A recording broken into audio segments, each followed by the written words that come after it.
Tonight, I can report to the American people and to the world that the United States has conducted an operation that killed Osama Bin Laden, the leader of Al-Qaeda, and a terrorist who's responsible for the murder of thousands of innocent men, women, and children. It was nearly 10 years ago that a bright September day was darkened by the worst attack on the American people in our history.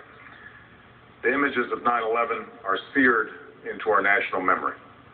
Hijacked planes cutting through a cloudless September sky, the Twin Towers collapsing to the ground, black smoke billowing up from the Pentagon, the wreckage of Flight 93 in Shanksville, Pennsylvania, where the actions of heroic citizens saved even more heartbreak and destruction. And yet we know that the worst images are those that were unseen to the world. The empty seat at the dinner table, children who were forced to grow up without their mother or their father, parents who would never know the feeling of their child's embrace, nearly 3,000 citizens taken from us, leaving a gaping hole in our hearts. On September 11th, 2001, in our time of grief, the American people came together. We offered our neighbors a hand, and we offered the wounded our blood. We reaffirmed our ties to each other and our love of community and country. On that day, no matter where we came from, what God we prayed to, or what race or ethnicity we were united as one American family. We were also united in our resolve to protect our nation and to bring those who committed this vicious attack to justice. We quickly learned that the 9/11 attacks were carried out by Al-Qaeda, an organization headed by Osama Bin Laden, which had openly declared war on the United States and was committed to killing innocents in our country and around the globe. And so we went to war against Al-Qaeda to protect our citizens, our friends, and our allies. Over the last 10 years, thanks to the tireless and heroic work of our military and our counterterrorism professionals, we've made great strides in that effort. We've disrupted terrorist attacks and strengthened our homeland defense. In Afghanistan, we removed the Taliban government, which had given bin Laden and Al-Qaeda safe haven and support. And around the globe, we worked with our friends and allies to capture or kill scores of Al-Qaeda terrorists, including several who were a part of the 9/11 plot. Yet, Osama bin Laden avoided capture and escaped across the Afghan border into Pakistan. Meanwhile, Al-Qaeda continued to operate from along that border and operate through its affiliates across the world. And so shortly after taking office, I directed Leon Panetta, the director of the CIA, to make the killing or capture of bin Laden the top priority of our war against Al-Qaeda, even as we continued our broader efforts to disrupt, dismantle, and defeat his network. Then, last August, after years of painstaking work by our intelligence community, I was briefed on a possible lead to bin Laden. It was far from certain, and it took many months to run this thread to ground. I met repeatedly with my national security team as we developed more information about the possibility that we had located bin Laden hiding within a compound deep inside Pakistan. And finally, last week, I determined that we had enough intelligence to take action and authorized an operation to get Osama bin Laden and bring him to justice. Today, at my direction, the United States launched a targeted operation against that compound in Abbottabad, Pakistan. A small team of Americans carried out the operation with extraordinary courage and capability. No Americans were harmed. They took care to avoid civilian casualties. After a firefight, they killed Osama bin Laden and took custody of his body. For over 2 decades, bin Laden has been Al-Qaeda's leader and symbol, and has continued to plot attacks against our country and our friends and allies. The death of bin Laden marks the most significant achievement to date in our nation's effort to defeat Al-Qaeda. Yet his death does not mark the end of our effort. There's no doubt that Al-Qaeda will continue to pursue attacks against us. We must, and we will, remain vigilant at home and abroad.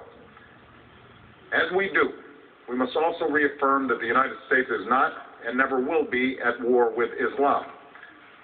I've made clear, just as President Bush did shortly after 9/11, that our war is not against Islam. Bin Laden was not a Muslim leader.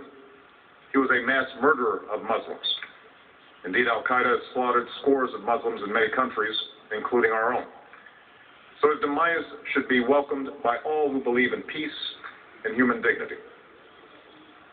Over the years, I've repeatedly made clear that we would take action within Pakistan if we knew where bin Laden was. That is what we've done. But it's important to note that our counterterrorism cooperation with Pakistan helped lead us to bin Laden and the compound where he was hiding. Indeed, bin Laden had declared war against Pakistan as well and ordered attacks against the Pakistani people. Tonight, I called President Zardari, and my team has also spoken with their Pakistani counterparts. They agree that this is a good and historic day for both of our nations. And going forward, it is essential that Pakistan continue to join us in the fight against al-Qaeda and its affiliates. The American people did not choose this fight. It came to our shores and started with the senseless slaughter of our citizens. After nearly 10 years of service, struggle, and sacrifice, we know well the costs of war.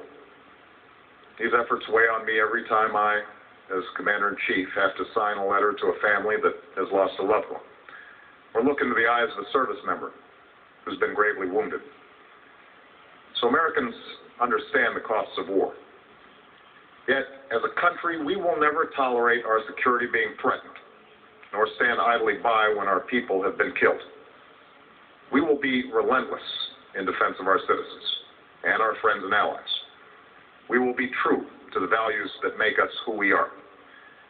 And on nights like this one, we can say to those families who have lost loved ones to al-Qaeda's terror, justice has been done. Tonight, we give thanks to the countless intelligence and counterterrorism professionals who've worked tirelessly to achieve this outcome. The American people do not see their work nor know their names. But tonight, they feel the satisfaction of their work and the result of their pursuit of justice. We give thanks for the men who carried out this operation, for they exemplify the professionalism, patriotism, and unparalleled courage of those who serve our country. And they are part of a generation that has borne the heaviest share of the burden since that September day. Finally, let me say to the families who lost loved ones on 9/11 that we have never forgotten your loss, nor wavered in our commitment to see that we do whatever it takes to prevent another attack on our shores. And tonight, let us think back to the sense of unity that prevailed on 9/11. I know that it has at times frayed. Yet today's achievement is a testament to the greatness of our country and the determination of the American people. The cause of securing our country is not complete, but tonight we are once again reminded that America can do whatever we set our mind to. That is the story of our history. Whether it's the pursuit of prosperity for our people or the struggle for equality for all our citizens, our commitment to stand up for our values abroad, and our sacrifices to make the world a safer place. Let us remember that we can do these things not just because of wealth or power, but because of who we are. One nation, under God, indivisible, with liberty and justice for all. Thank you. May God bless you. And may God bless the United States of America.